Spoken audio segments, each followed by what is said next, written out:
Good morning, everybody. My name is Annalisa Hultberg, and I'm an extension educator in food safety at the University of Minnesota. Thank you for joining us today on our fourth Food Safety Deep Dive Produce Safety University webinar.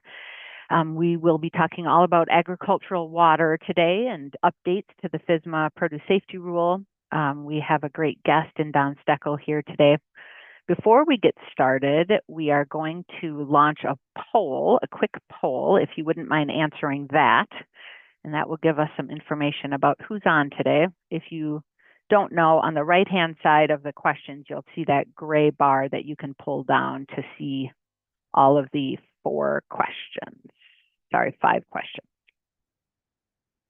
All right, so most of us, or more of us, are not selling to farm to institution, but some of us want to begin. I'm at our last Farm to School Roadshow today in beautiful New Ulm, connecting farmers and buyers. We have the preparation, sounds like is all over the board. Knowledge of food safety, pretty high, which is good because there's quite a few of you that says that you have attended a food safety training. Excellent. And so we've got 7 of the 11 who have attended a GAP training, and 5 out of 11 have done the full FSMA training. Excellent, great. That's very helpful for us to know. I think we can stop sharing, Lauren. Thank you. So this is our topic today, and just so you know, our program does offer assistance, education, outreach with good agricultural practices, FSMA Produce Safety Rule trainings. We co-lead those with our Minnesota Department of Agriculture Produce Safety program. We have our next FSMA training coming up next week. We don't have any more scheduled for this year, but if there is enough interest, we could definitely host another one. Would likely be an online version. We also just offer the food safety plan assistance, fact sheets. If you are interested in developing a food safety plan for a GAP audit or just because you want one for your farm, we can absolutely help you with that. We will make sure to send you an email after this with a recording of this session and then also this link. We are going to try to kind of consolidate all of the links into this page so that you don't have to write down links that Don might be sharing during this training. And you can see that the other topics that we've had previously and what we have coming up. So importantly, the next session on the 14th of March, we will be talking about wells. So we will talking about groundwater and wells somewhat in this training just because there's some overlap, but just so you know, we're going to kind of go more into the mechanics of wells, groundwater, because so many of our growers are on groundwater specifically. So we'll be doing that next week with Phil Toko, who is my peer from Michigan. So good agricultural practices, as most of us, I assume, know, are just kind of the conditions, the lens in which we see our practices on farms through a food safety lens. So the things that we do, like washing our hands and not working when we're sick, getting our water tested, understanding the quality of our water, these are things that we can do to minimize the risk to produce safety and potentially a foodborne illness outbreak. We're not eliminating risk. We are still growing outside. There's always going to be some risk. But the science is pretty clear that when we do the things, including the things we're talking about today, we can improve the food safety of our produce. So we'll be talking about the FSMA Produce Safety Rule agricultural water. There's been some significant updates there, so I'm glad to see that a number of us that have attended the training before are here. And then just some really practical on-farm strategies to reduce risk. And these, to be clear, apply to everyone. If you're a community garden or if you have 2,000 acres of vegetables, really these apply to everyone. And then we'll have plenty of time for Q&A, and definitely put questions into the Q&A as we go. If you have just a comment or a thought or anything else, or want to respond to something that Don is asking, you can put it in the chat. But the Q&A we will kind of have for the specific questions so they don't get lost. And if we don't have time for everything, we'll make sure that all of the links get sent to you as well in advance, in afterwards. So, okay, without any further ado, I will hand it over to Don. And if there's any questions for me or anything, throw it in the chat. Thanks, Annalisa. It's a pleasure to be here today. Excuse me while I multitask. Partly because I'm with Produce Safety Alliance, and we do the regulatory training for FSMA Produce Safety Rule, and it's nice to be able to do one that's non-regulatory. So what you'll see today is a lot of conversation about the why do we do things and how do we do things in terms of good agricultural practices and on-farm suggestions, recommendations, or strategies.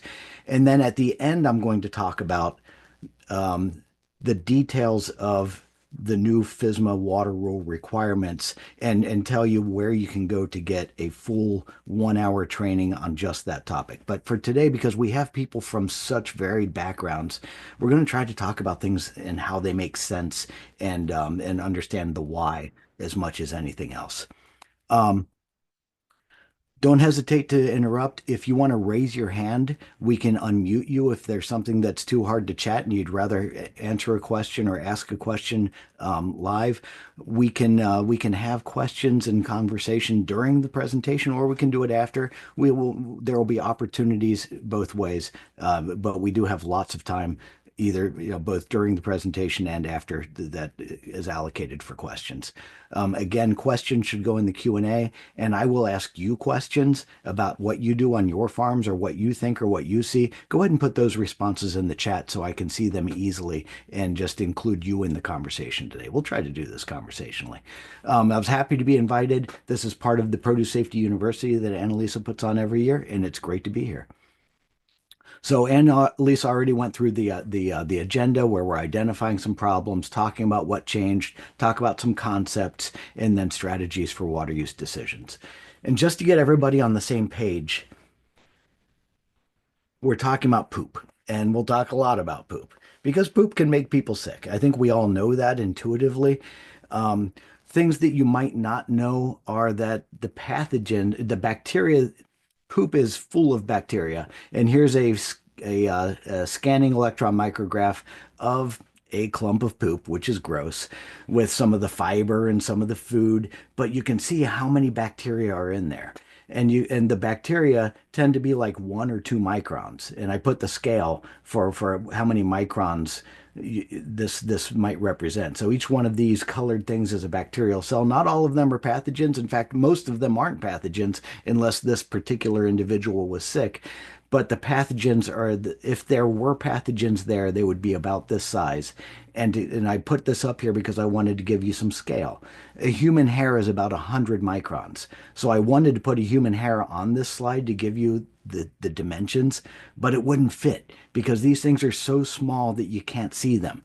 That's why it's hard to know when water has poop in it at a level that, 1 or 10 or 100 of these cells can make a person sick if this was a pathogen. So it's hard to see that water is contaminated at a level that it could make people sick. That's important because most farms need to use water at some stage of production, whether it's growing or washing their produce, if they're using protective sprays, if they're cleaning food contact surfaces, including bins, other reasons why you use water like hand washing or keeping dust down. And knowing whether or not that water has poop in it is a crucial step for protecting produce safety and sanitation on the farm because you can't see if the water has poop in it. So that's really what we're going to get to today is how do you know even if you can't see it?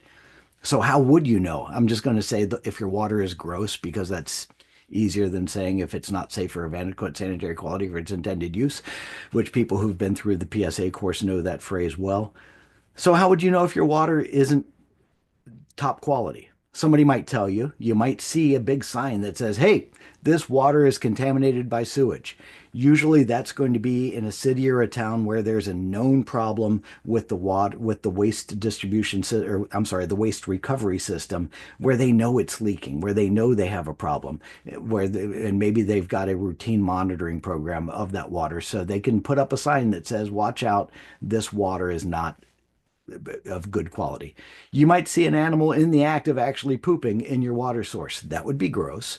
And that's a pretty obvious way to know that your water is gross. You might see some evidence, especially where people tend to backpack or use water for recreation. You might see toilet paper. You might see, let's just say, wrappers, trash, things that indicate that people have been there. And if there's no bathroom present, you can pretty well guess that they're going to be using either the stream or the area around the stream as a bathroom. And then finally, we'll talk a fair amount about testing and one of the tests is the call alert reaction. And when we test, we're usually looking for a fecal indicator like generic E. coli. The call alert is one of the more common tests where if the test comes up negative, it's clear. If there's a total coliform, it's yellow. And if it's fluorescent, it has generic E. coli in it. And if it has E. coli in it, that means that it also has some level of poop in it. So we'll talk about that a little bit more later. Let me ask everybody online, have you tested your water? If you wouldn't mind putting into the chat, um, maybe what type of water do you use? Do you use groundwater? Do you use surface water? Do you use city water like Kelly does? And have you ever Hey, had it John, tested? we Yes. have polls. Lauren, if you want to launch the Oh, polls, yeah, that'd be great. we have the basic polls that will ask these questions. Yeah, let's do that. Thanks, Annalisa. Let's launch that poll and then that'll make it even more organized. I forgot to say when I wanted this poll to come up. So we'll just give it a few minutes and see how do people what water do you use and have you ever tested it? I think that'll be well, that's one question. We'll get there. So almost everybody is using well water or municipal water, and at least one person is using surface water like ponds or streams. Um, let's talk about the regular. We'll stop that sharing. There we go. And uh, And let's talk about the regulatory changes. Before 2024, before last year, almost everybody was using fecal indicator tests. Um, and that test was for generic E. coli because generic E. coli indicates poop. This image off to the right shows that what the relationship is between the fecal indicator bacteria, where total coliforms, you might be familiar from your well water test, total coliforms are found in almost all soils. So total coliforms tell you that there is some intrusion from surface into your water. Fecal coliforms are just the total coliforms that grow at high temperature, like the same as body temperature. That's an historic water quality test. Yeah, go ahead and throw it up there, Lauren, while I'm talking. And then pathogenic E. coli is found in some or I'm sorry, E. coli is found in nearly all feces, and pathogenic E. coli are only found in some feces. So the reason for the fecal indicator test tells you when there is E. coli, there's probably going to be feces. If there's feces, there might be pathogenic E. coli, salmonella, cryptosporidium, or hepatitis, but they're not necessarily there. It's just a test to say, yes, there is or is not poop in the water.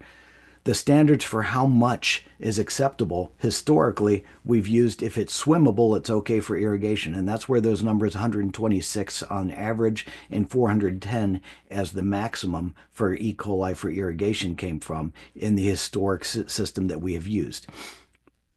If it's drinkable, it's considered okay for either irrigation, because if it's drinkable, it's edible too, and it's okay for washing produce. So less than one or none or absent or not detected in 100 mils. You can see in this image of a result, you've got E. coli absent, which means not detected in 100 milliliters.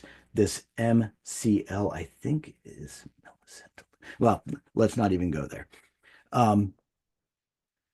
The total coliform test is often done, again, especially for well water, and that tells you whether your system is leaky. But under FSMA, for the requirements for produce safety rule, it's not a required test. So let's go ahead and see what people said to those poll questions. If you could share that.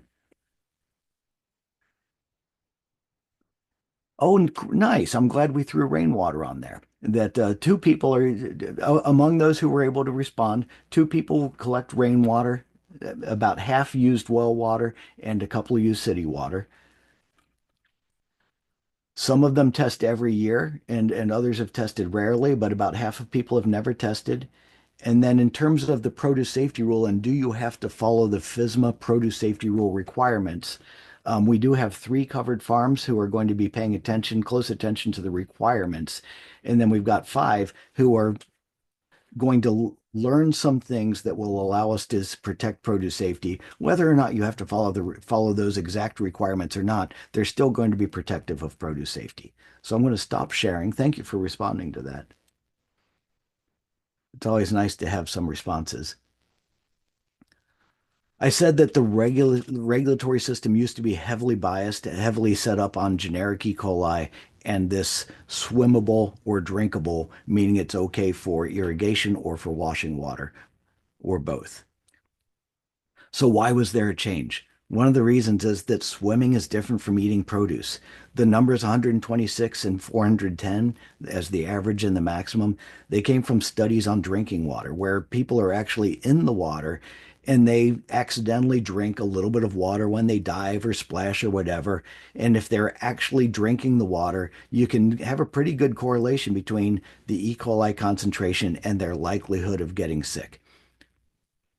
But what's the system in farming?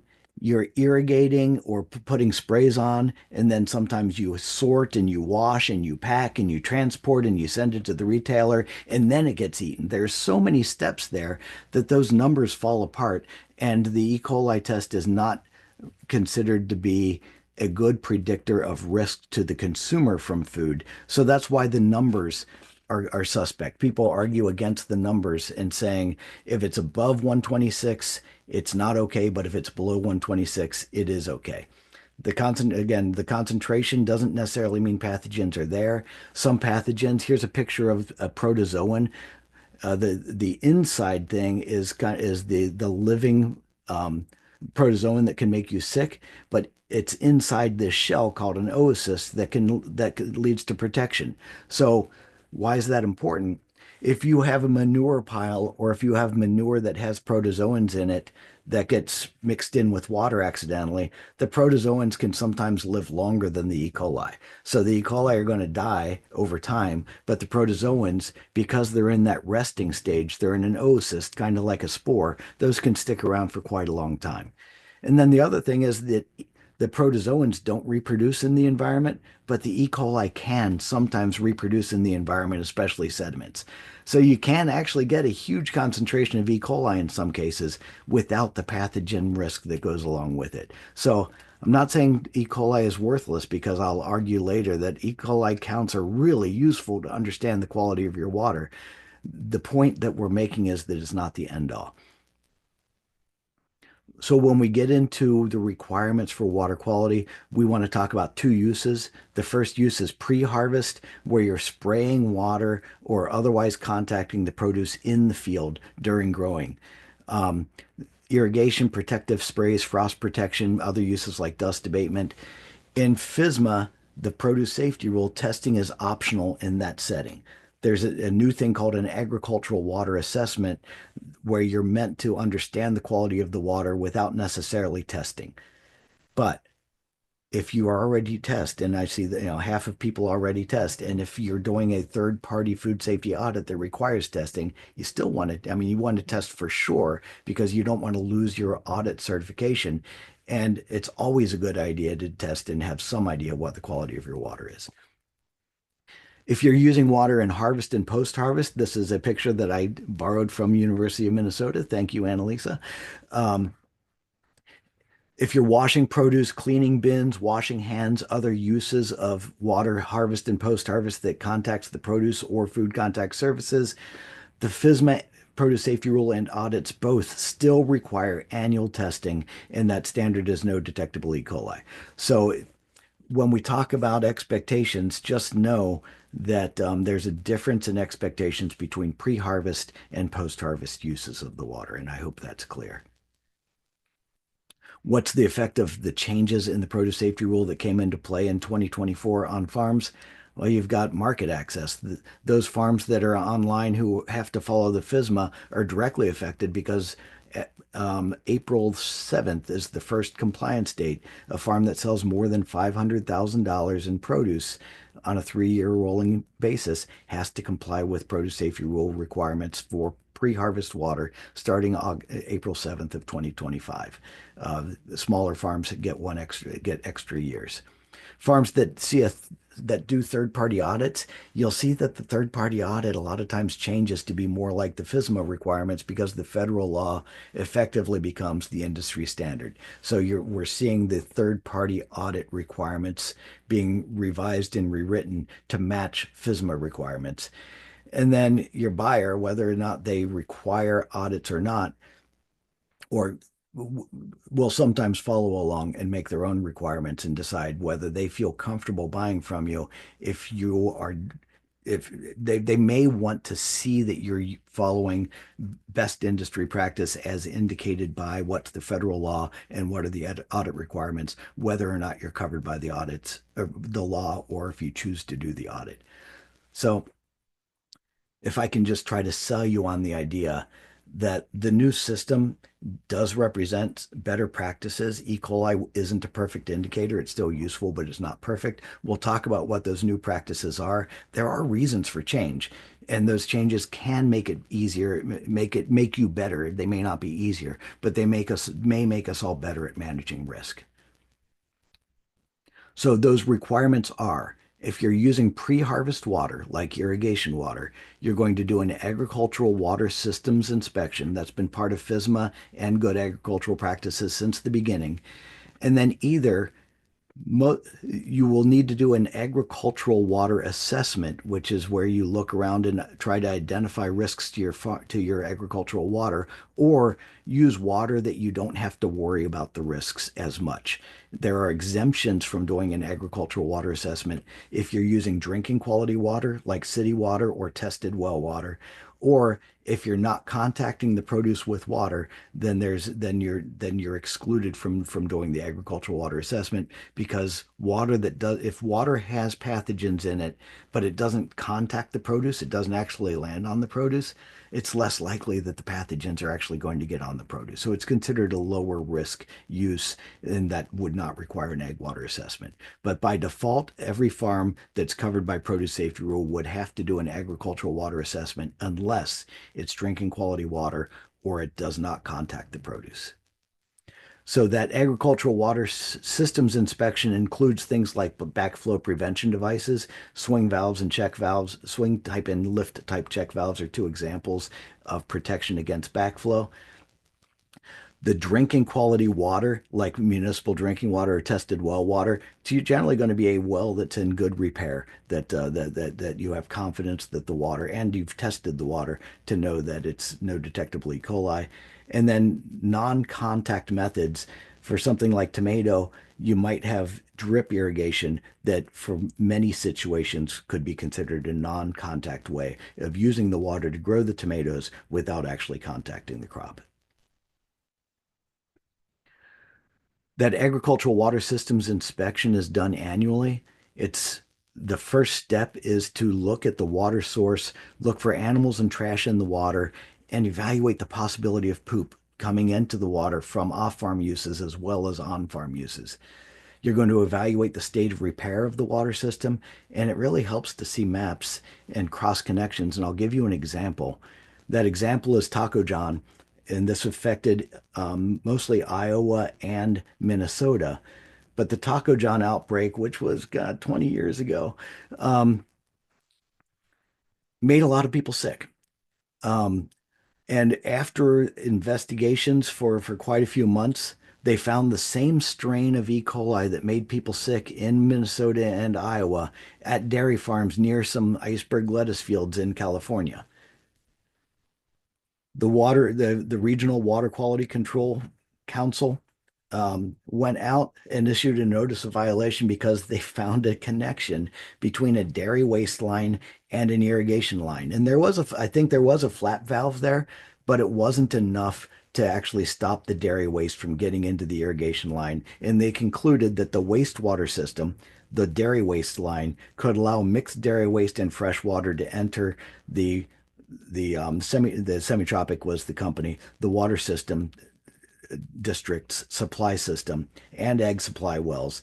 So they found that it was very likely that the pathogens that made people sick came from a dairy that got mixed because of the cross connections in their distribution system, got irrigated onto the lettuce, and resulted in this outbreak.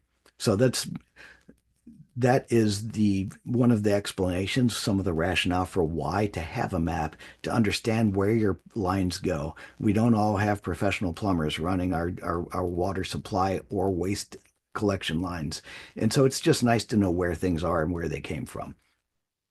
So those risks in the distribution system come from cross connections, like I just said. Sometimes they come from storage of seasonal pipes. If anybody has a pile of pipes on their property like this that they took out at the end of the growing season, those pipes can make a really nice nesting area for birds or for mice. I think this is a pile of mouse poop at the end of the pipe. So paying attention to things like that, where do you store your pipes after you take them out, and are you cleaning them, remediating them before you reinstall them for the next season? Um, Another group that I work with is very concerned about biofilms and pathogen growth. E. coli is a bacteria that can reproduce in the environment, and the research studies are showing that when a pipe system is underground, but it's leaky, sometimes water goes out, sometimes water comes in, especially if there's flood water that lets water come in, then those pathogens can also get into the distribution system from flood water or from subsurface flow like a septic system. If those bacterial pathogens get into the pipe in a biofilm, they can reproduce and then they can get sprayed all over. And that's especially problematic, or that's especially likely if you're using fertigation or other crop stimulants in your water. Not only do those nutrients help your crop, they can also help your pathogens grow. Then the other issue in a distribution system, we'll talk about back siphonage, where a if there's no air gap or if there's no backflow prevention device, under some conditions, the faucet can actually suck water out of the end and into your distribution system. Here's an example that's it's a cheap example that is not directly applicable to a farm, but let's say that you have a pipe system that's under pressure and it's a one-way system where the water is supposed to go through this faucet or hydrant out into a field. If there's a pressure change in the system, like a break, or if you turn on your irrigation system, or if for some reason you lose pressure in your system, well, then there can be negative pressure that actually sucks water out of whatever this is into the distribution system and distributed around. One example that I think it was Connie out of Washington tells the story of a hose end that's in a horse water trough, and they just leave the hose in the water trough, turn on the faucet when they want to fill the horse water trough, but they get these sporadic hits of E. coli and totocoliforms in their house water when they test their house water, their drinking water, and that illustrates the reason it happened was when somebody took a shower, flushed the toilet, there was a pressure drop in the house line, and that sucked water from the horse trough through the faucet into the house system, and they were getting horse trough line water into their water distribution system that was in their house. So you can see how that fits into a farm environment, and that's one of the risk factors to look for in a farm environment. Even if you use city water, which is considered safe because it is drinking water, it's guaranteed quality drinking water from the city, you still need to pay attention to the distribution system. I'm going to pause, partly because I'm tired of talking, and partly because I think it's time for anybody who has a question or has a comment to make. Have you ever seen a problem in your distribution system? Does any of this ring a bell? Does anybody have anything they want to share? I see Ariel on, who has seen a lot of things on different farms. Annalisa has probably seen things on farms. Terry probably has. What have people seen things they'd like to share? Just raise your hand and we'll unmute you or throw it into the chat. I'll give you a minute. And if nobody wants to talk, that's okay too. Oh yeah, Melanie. Life in mice in a greenhouse can make an issue. Did they get in the way of your irrigation system? Did they chew through any of your water lines and make them spray? Or were you more concerned about just their direct deposits of free fertilizer onto your beds?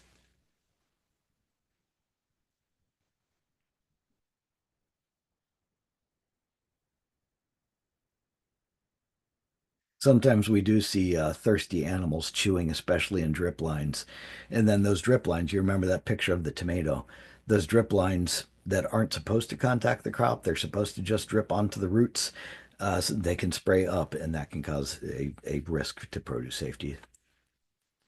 Yeah, stealing seeds and eating plants. Yeah, so that's one great reason for, in addition to the water system, that's a great reason for controlling your pests in the greenhouse. You got all that poop, you've got that damage. Yeah, Carmen says there's soil buildup in a drip line.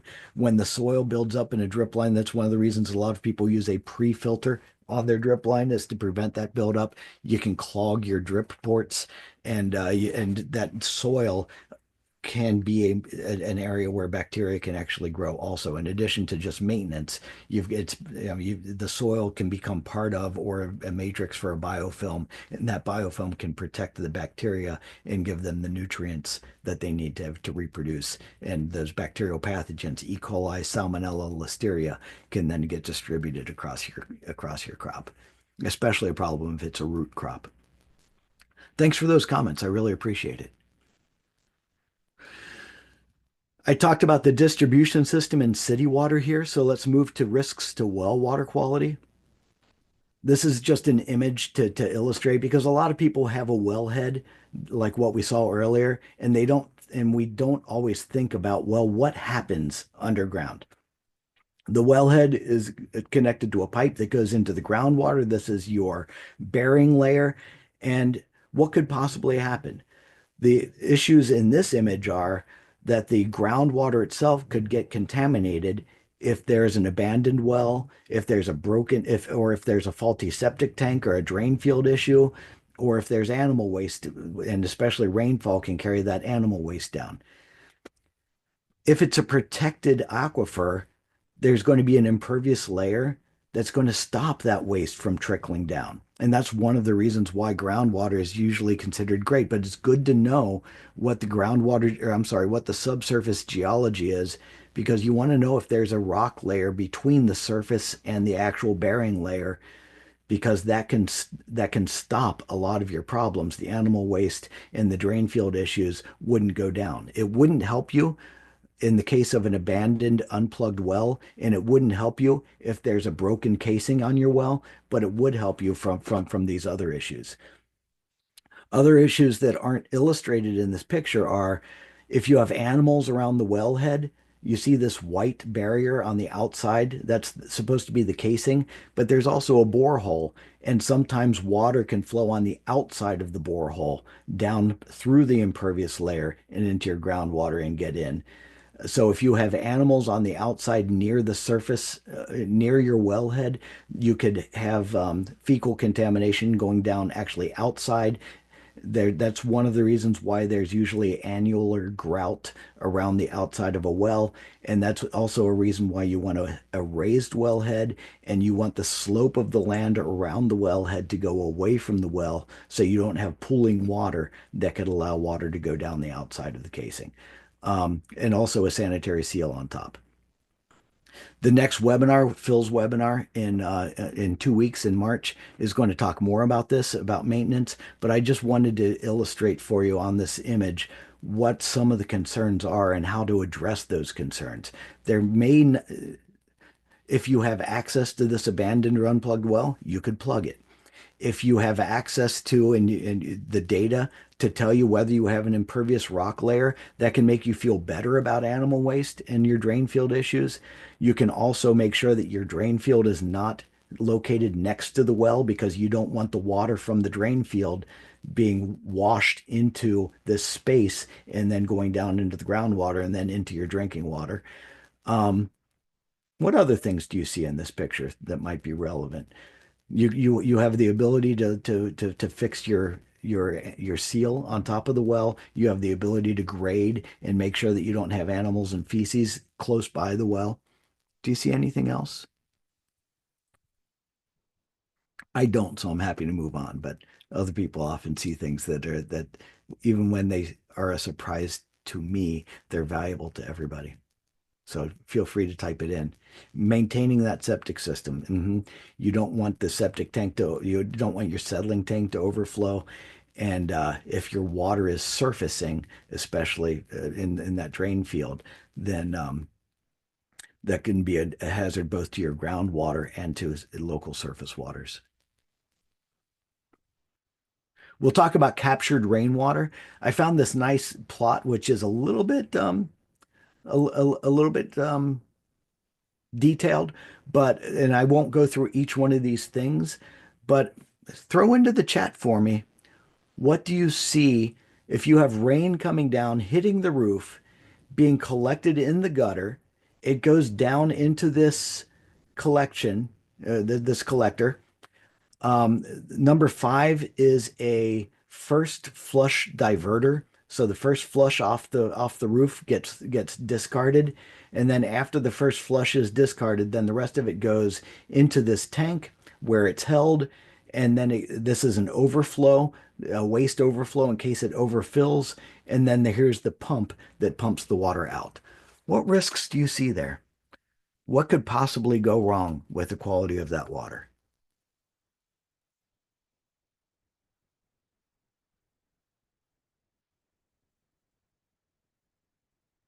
Poop. Poop is always my favorite topic. Where would the poop come from, Kelly? Yes, exactly. I threw the birds on the picture on purpose. Yeah, you can have the birds pooping on the roof. You can have dead birds on the roof or in the gutter.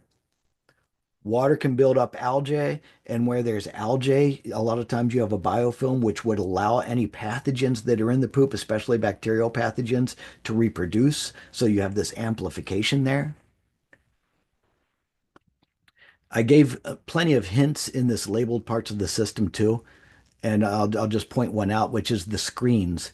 There's a screen, there's a vent on the top, and then there's this overflow, and those are screened to keep animals and, well, to keep animals like mice from getting in and drowning, and also to keep insects from getting in, and which may be most relevant if you had a manure pile nearby and you had flies, for instance, going from the manure pile potentially into here to get to the water. If that's great point, Rhoda. Thank you. A contaminated storage tank could allow bacteria to reproduce.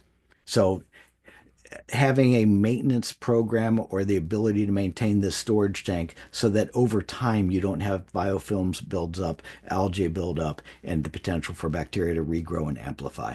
Those mosquito larvae, great point, Carmen, are probably not going to make people sick directly, but you sure don't want those mosquitoes flying around your yard. So that's another reason to keep those insects out. So we're probably not talking about a risk to water quality specifically from mosquito larvae, except that, they're going to leave a lot of goo behind. And so actually, I take it back. I think that's a great point because even though the mosquito larvae aren't going to carry pathogens directly, the fact that they're in there adds nutrients to the system and makes a risk for amplification. So I think that's a great point, and I appreciate your thoughts on this. I don't have anything to add. You all did a great job. I do want to point out that first flush diverter can be really useful. I have seen the studies that show that the first flush, when the rain first hits and loosens up any poop that's on that roof, that first flush can be nasty compared with later water that gets collected. So if you have a rainwater capture system, that first flush diverter can be really useful. Surface water quality. What risks do you see in this image? How could poop possibly get into these waterways? And there are arrows that'll help you. If you're irrigating from up here, I guess this manure storage tank here is not as big an issue, but if your irrigation pump for some reason was down here, that would make a difference. Excuse me. Animal runoff. Great point, Paige. We've got all these animals up here pooping on the ground, presumably, unless they are well trained and have outhouses. And when it rains, especially, that runoff is going to go in. If the let's say those are sheep, if those sheep are actually going into the water to drink, sorry, they might make a direct deposit into the water, and that would contaminate the water. Easy entry. That's where that's exactly right. You've got these bird droppings overhead that could add. poop to either the field or to the reservoir, especially if these birds were ducks and they were hanging out in this pool of water. The manure storage, if it was over here, any runoff from the manure storage could get into it. Confined animal operation is another, it's just manure that's on the ground. And then let's not forget about people because people can carry a lot of pathogens. And so if the septic system was here and leaking in, or if there were fishermen, campers, hikers, people who don't always have access to a bathroom, they may make poor choices that result in contamination of the water source potentially. Generally speaking, that surface water quality is expected to be one of the greater risks. So some of the GAPS concepts for managing risk is know the quality of the water. The inspection helps you do this. Then choose how you use water with your produce, knowing that less contact means less risk. So if you have, this is my attempt to use ChatGPT to come up with a useful image. This is like the 10th try. ChatGPT's images are hard to manage, my friends. But you can't see the poop that's in the water, but if you suspected that that water was poopy, then you could use drip irrigation as opposed to overhead irrigation as is not soft serve ice cream. That would be an unfortunate surprise. Um, you could choose a method with less contact to reduce the risk. And then finally, time is your friend in general. And here's another Chat GPT image just to point out that the leaves and the produce that are in the environment have bacteria on them. They're often beneficial bacteria. They are having a picnic on that surface. But the poop bacteria, they're not used to this environment. They didn't bring their forks and knives. They're suffering on that leaf surface. They're drying out. The cool kids don't let them sit at the table, so they're starving to death. They don't have any water. They're being hit by sunlight, and these guys all have sunscreen on because they're used to being on a leaf surface. They're adapted to dealing with sunlight, but the poop bacteria aren't. So over time, the poop bacteria, whether they're pathogens or not, are generally going to die off on a leaf, while the ones that are resident on the leaf are going to be fat and happy and having a good time, and actually making it harder for these guys to live because they're taking all the seats at the picnic table, as you will. Getting back to that method of irrigation, the lower risk methods for most crops are drip. I mean, if you're dripping on carrots, obviously you're contacting the carrots. But for above ground crops, the lowest risk is drip. There's flood irrigation and other irrigation methods, furrow irrigation, and then overhead sprinklers are considered the higher risks. Let's talk a little bit about testing. Testing does give some information about water quality. It gives good information about water quality, but for pre-harvest water, there's no longer a number to shoot for. If you're using groundwater and city water, which most people are, if it's no detectable generic E. coli, we can still sit by the idea that if it's safe enough to drink, it's safe enough to eat, it's safe enough to use as irrigation water. But for surface water or groundwater that has some E. coli in it, if you have some amount of generic E. coli, you know you have poop in there. So what can you do? You can take multiple samples so you can see what the trends are and then change your uses when the concentrations are high. It's okay to use these benchmarks of 126 and 410. They're just not the end all. They still tell you that if this was swimming water, it would be considered unsafe. A number as high as 400 is actually a lot of fecal contamination. But keep in mind why you're testing. If you're used to seeing no detect or 10 or 30, and then suddenly you get 300 or 3,000, well, you know that something happened that tells you something is happening. So look for a source and fix it. And you might be able to see problems with no test. I put up this image because it illustrates that the E. coli numbers are going to go up and down naturally. And you're not going to see all those numbers because you're only sampling a couple of times a year. But things that we know cause the E. coli numbers to go up are if you have failing systems like sewer overflows, point sources of contamination. If you have precipitation, when it rains, there's runoff. When there's runoff, water flows across the ground and gets into the water. and it can carry fecal contamination if there is feces on the ground. And then another one is that higher temperatures generally mean higher concentrations of E. coli, either because the water is being used more or because the pathogen or because the E. coli can survive longer and sometimes even reproduce. But some concepts you don't have to test to know. Testing helps give you an idea, and if you're only testing 3 times a year, you would have no idea that the numbers are going up and down as much as they do. But by understanding the general systems, where you've got here are some known sources of contamination, here's an event, a rain event that can carry contamination in, or here's a condition like warm temperatures that can lead to better survival or more use of the water. Those are all things you can look for as indicators that my water quality may be not as good during a particular time or at a particular location.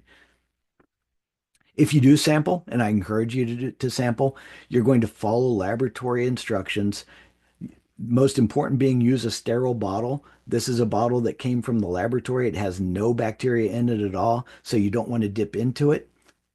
And don't rinse your bottle before sampling. Just go ahead and dip it in. You will chill the sample. You'll dip it. You'll put a lid on. You'll put it into a cooler to keep the bacteria from growing. You'll write down where and when did you collect the sample, and then you'll take it to the lab within a short amount of time. I'll get to your question just as soon as I say that there is a list of laboratories at the University of Minnesota website, and there's a map that shows you where they're physically located. If you click on one of these dots, it will pop up the name of the laboratory and what tests they offer and what days they accept samples. So that's a useful way to find samples. And I don't know if I don't remember if I said it already, but they cost about $50 and take a day or two to get the results back. So Kelly is asking if having a septic drainage area close to growing or under a growing area is an absolute no, and then having a well in an uphill location. So it is definitely it is going to be a risk factor to have a septic leach field near your growing area. It's not always going to be a problem, but it's better not to grow either over the leach field or right next to the leach field because engineered systems fail sometimes. And if do we have it? Yeah. So if I'm trying to think if I have a picture of a leach field, let's not worry about it. Let's just say that the subsurface when it rains, sometimes, well, we're experiencing it in my backyard right now. You've got the frozen ground and the rain is not infiltrating. The rain is actually coming to the surface. And if your leach field is too close, it could come too close to the surface and result in contamination of the surface, which at this time of year isn't that big a deal. But as you grow throughout the summer, that fecal contamination on the surface could potentially transfer to the crop. So that's one issue. Or if you're growing root crops, that's another issue. I wouldn't say it's an absolute no, but I think it would be a strong suggestion to, if you can avoid growing near or over a septic drain area, do avoid growing near or over a septic drain area unless you know that it is deep and always drains and it isn't going to cause an issue. The well in an uphill location, I'm more concerned, honestly, about a manure pile in an uphill location because it's going to flow downhill on the surface. The groundwater goes where the groundwater goes, kind of independently of the surface. So as long as your well is deep enough, um, it, perhaps what you're saying is the well head being in an uphill location helps prevent infiltration, and that is actually a great point.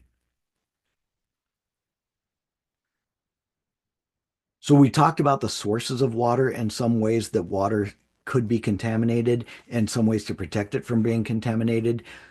I want to end with talking about the agricultural water assessment, which is a new thing in FSMA, in Food Safety Modernization Act Produce Safety Rule.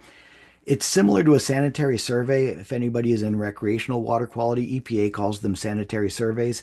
It's a systematic evaluation where you're looking for animals, piles, or other sources of contamination, and then you're going to do what you can or evaluate, have you done what you can to protect the water?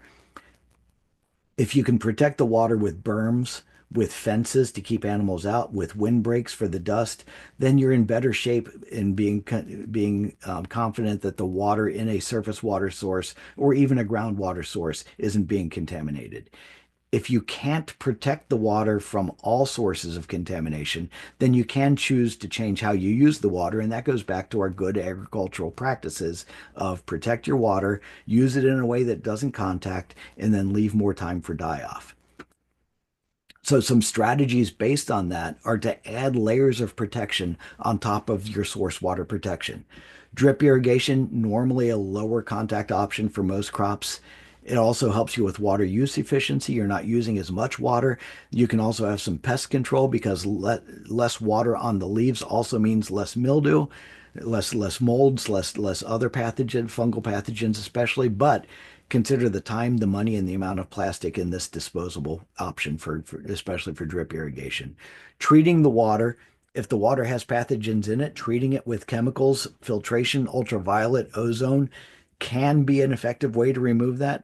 But so we know it's effective. There are organic options, but pay attention to the risk to workers if they're using chemicals, the cost of the treatments, and environmental considerations. Don't forget that if you're putting gallons of even peroxyacetic acid, but especially bleach, sodium hypochlorite into your water to kill the pathogens, you're then putting it on the land surface and affecting the microbial ecology. And then finally, adding time is a good idea. It's a proven step in the right direction because those bacteria will starve and die off over time, but it's hard to say and defend. Do I need to do 2 days, 4 days? How long is long enough? So the summary of GAPS is that water is extremely important because human pathogens can be introduced to water. They can contaminate produce during irrigation and washing. And the four things to remember, and thank you, Annalisa, for this slide, are to know the source, know the method of application, but especially the contact. Think about the timing. Can you leave time for die-off? And then testing to understand the quality of the source is one way to know the source. I'm going to briefly tell you, not a few of you are covered by the FSMA produce safety rule and those subpart E requirements. So I'm going to give a brief overview of the exact pre-harvest water requirements. This is not meant to be, this is meant to be a taster, not something that's not a main course. But in the produce safety rule, if you're using agricultural water, you have to do an agricultural water systems inspection on all water. If you're using it pre-harvest for irrigation or for protective sprays or for cooling or frost protection, you also have to do a pre-harvest agricultural water assessment. That assessment includes 5 elements. The first one is what are the characteristics of the agricultural water system? And a lot of that information comes from your ag water systems inspection. But then these things are going to resonate with you. The system involves, is it groundwater, surface water? In other words, what's the risk of the source? You're also going to talk about your water use practices. Are you contacting the produce or are you not contacting the produce? How much time are you leaving? So that relates directly with the good agricultural practices. Then in addition, you're going to think about crop characteristics. When we think of romaine lettuce that can cup water compared with a Bibb lettuce or just a leafy green that the water doesn't get cupped, well, that's one characteristic that might explain some of the risk of romaine lettuce, some of the outbreaks of romaine lettuce when other lettuce types haven't had it, just that characteristic that it does cup the water. You can think of netted melons versus smooth melons as another crop characteristic. Does it hold the water? The environmental conditions are another factor in the assessment because the more the bacteria will starve, the more the pathogens starve, the more they're going to die off. And also, events like rainfall can lead to contamination of your agricultural water source. So those two tie together. And then finally, there are other relevant factors, especially test results, that fall into those elements of the agricultural water assessment. There's a system, there are templates to write all this information down for your cropping system, and the farm is required to make a determination at the end of that assessment. Those determinations lead to specific measures and timing of measures to protect the quality of the water and the safety of the crop. If measures are needed because the water is not safe, not of adequate sanitary quality, in other words, it has dead animals or poop in it, and you know it, then you have to immediately discontinue use because it would be gross to use that water. And there are corrective measures. Find the source of the poop or treat the water. And those are the ways that you can remedy this condition so that the water becomes safe and of adequate sanitary quality for its intended use. So there are only two corrective measures. Find the source of the contamination and fix it and confirm that you fixed it, or treat the water. You might also find that measures are needed because you're worried about animal activities, soil amendments, human waste that are off farm on adjacent nearby lands. In that case, you're going to promptly implement some mitigation measures, and there are six mitigation measures. Those are specifically the same as the corrective measures. Find the source of the poop, like is there wildlife, soil amendments, or human waste going into the water off your property? And fix it, which would take community action because you don't have full control over it. You can treat the water. You can also leave enough time in the field for die off. You can change how you use the water so that it's less contact. You can allow for time during storage, especially for something like apples or garlic for die-off. And then you can do number six is any other scientifically valid mitigation measure. Those are done promptly, so you don't have to stop using the water immediately. But by the end of the growing season, you're expected to implement the mitigation measures for those off-farm things that you're worried about. If they're on farm or if they're not related to these three activities, then as soon as practicable, which means by the end of next year, it's maybe a technicality, the difference between promptly and as soon as practicable, but it just means that you have something that you're reasonably worried about. You have to do something. But in this case, if it's on farm or not related to those conditions, you can also say, I don't have any test results, but I'm going to just take a pause and collect some test results. And I'm going to look and I'm going to see if my E. coli levels are really low, then maybe that's evidence or maybe that's supporting information. Thank you, Kelly, for letting us know you had to go. Um, maybe that's a rationale for not doing, if it's a high number, you might say, yeah, I do need mitigation measures. If it's a low number, consistently a low number, you might use that as some information that says, actually, I don't think I have to do mitigation measures because I think no measures are needed.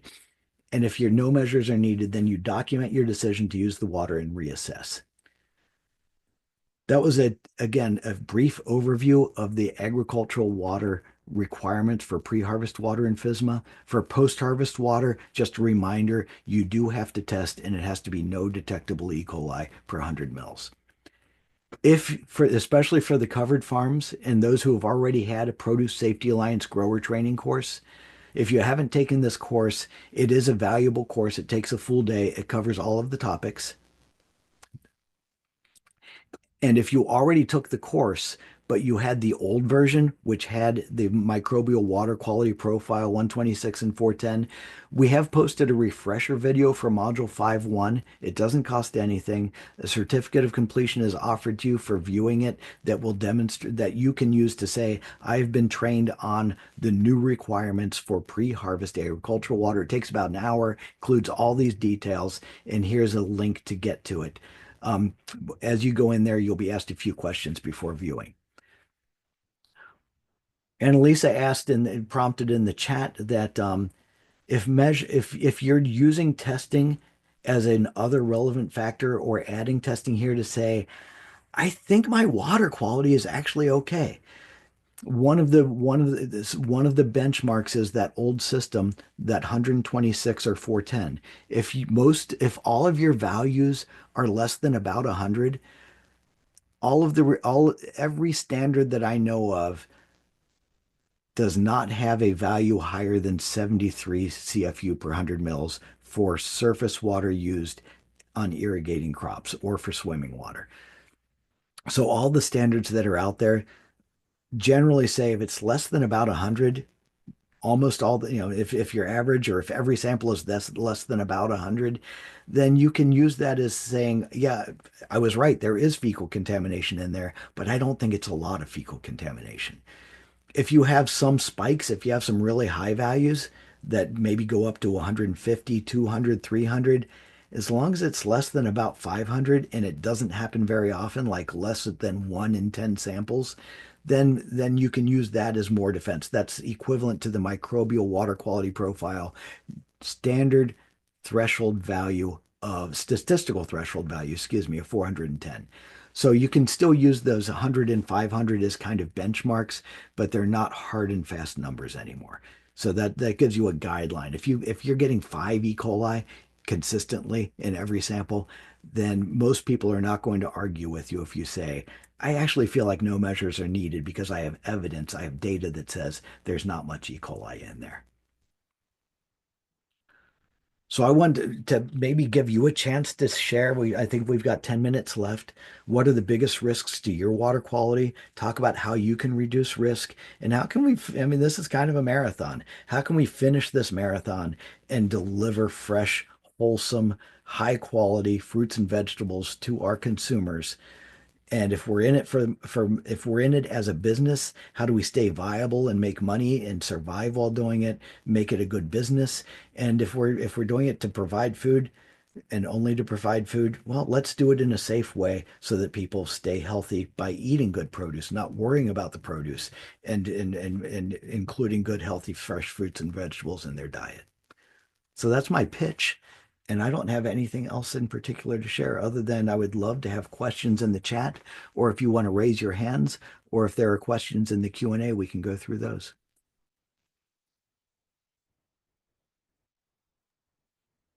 Great. Thanks, Don. Does anybody have any thoughts, kind of reactions, how you might implement these on your farm?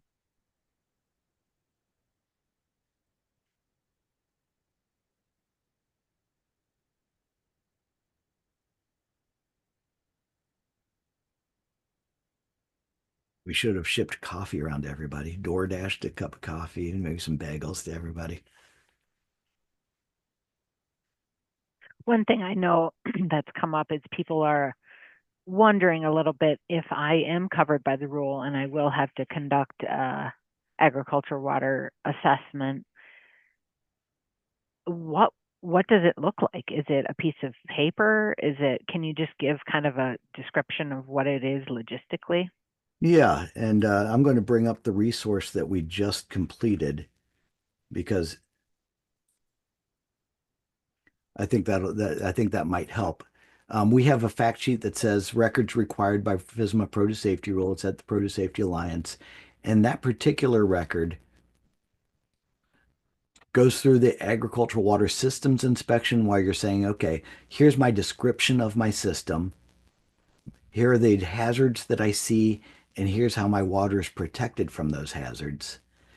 And then we go into the agricultural water assessment, where a lot of this information about what type of water am I using gets repeated under what's the location and nature of my water source, what type of system do I have? Am I in pressurized pipes, or am I using canals, channels, furrows, open system to move my water?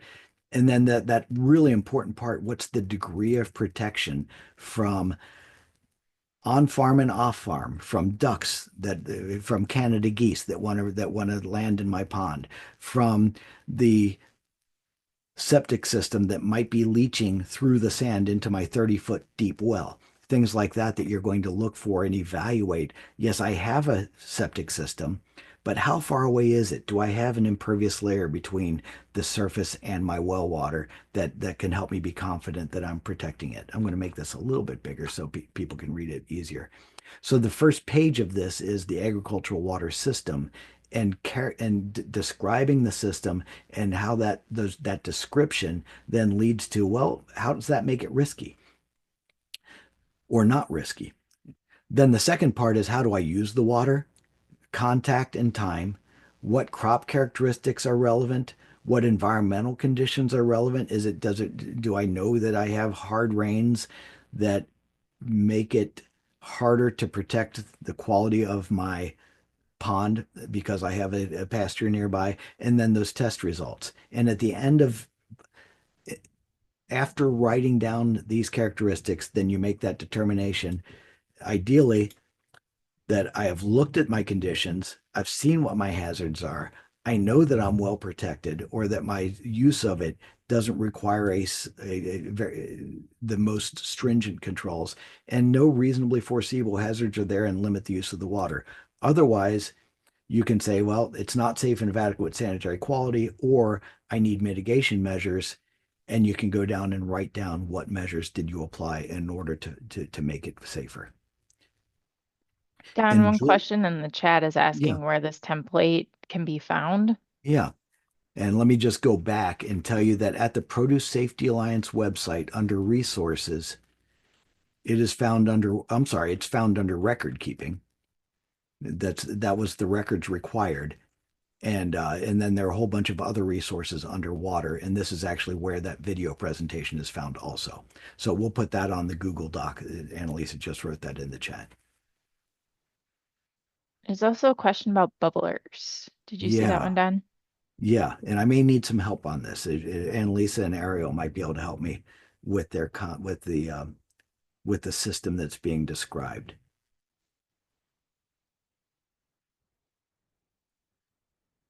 So are we talking about sanitation of the brushes? I'm sorry, Carmen. I'm just not understanding the scenario. Sometimes people will use bubblers in post harvest as a way to better clean the produce, like micro bubbles, or sometimes, and then but you also mentioned bottle brushes. So I just don't know your system. Annalisa, do you know, or Ariel, do you know? Yeah, I guess I'm also not quite sure what the question is.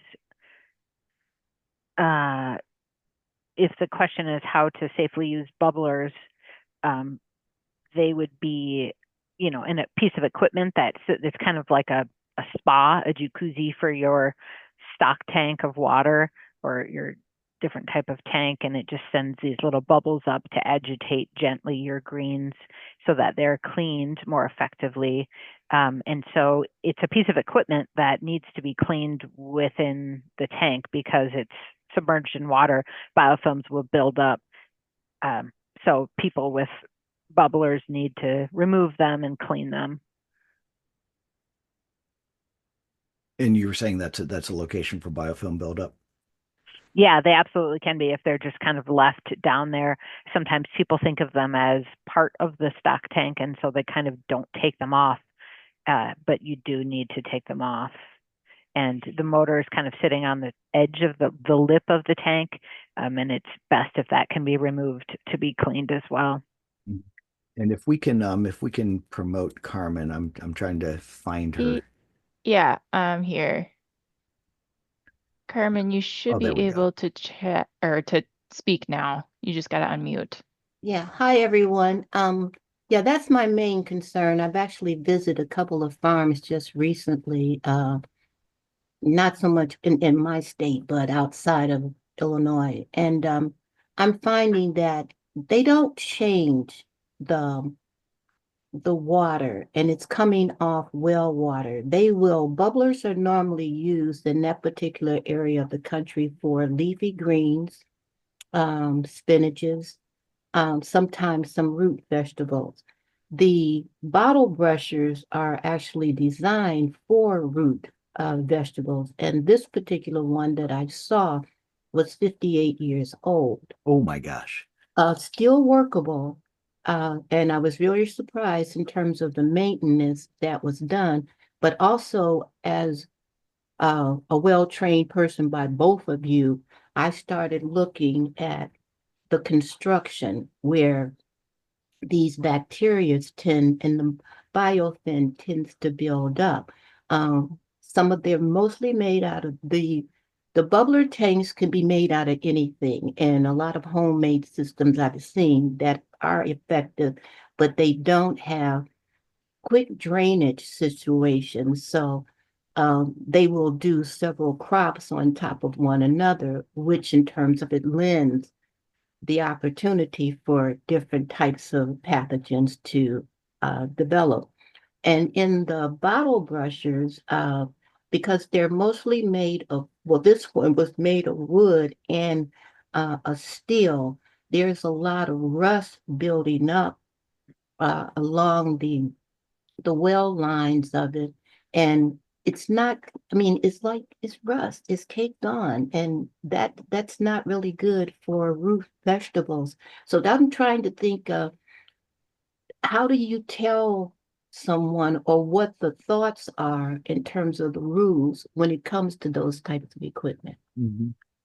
And Carmen, it's great to hear from you again. It's been a while. Thank The you. You're hitting on a lot of sanitary design, and I know that Annalisa and Ariel have been working with farms to have a tank that has, like you said, an easy way to drain and refill, so you're not using so much time. And you know, in some cases, maybe replacing those brushes with something that can be cleaned and sanitized, it would be an appropriate move over time. If it's not broke, I know nobody wants to fix it or replace it, but maybe there are some modifications that can be made in order to make it more easily cleaned. Annalisa and Ariel, do you have comments on that based on your No, I'll just say experiences? we'll send that out. We are going to have to launch the final poll here. So Oh, Lauren, if you want to do that. So if you are able, if you could just take a minute to fill this out. Feel free to put in any other questions into the chat. And thank you, Don, for that. It's in some ways sounds kind of confusing. In my opinion, it's actually pretty straightforward practices that we are all using to protect our water sources. I will say that in Minnesota, we are lucky to generally have a lot of pretty good groundwater sources. In other states, they're relying almost exclusively on surface water, which inherently is just so much more risky. I really appreciate Don's approach, though, of reminding us that groundwater is not always perfect. Our wells can be vulnerable. The aquifer itself can be vulnerable. We do have to pay attention to wells. and especially when we do a regulatory delivery, we can get wrapped up in the details and the numbers and how it all relates to each other. But it all goes back to basic practices of your source, your contact, and your time. So if we focus on those principles, I think it is relatively easy to accomplish these things.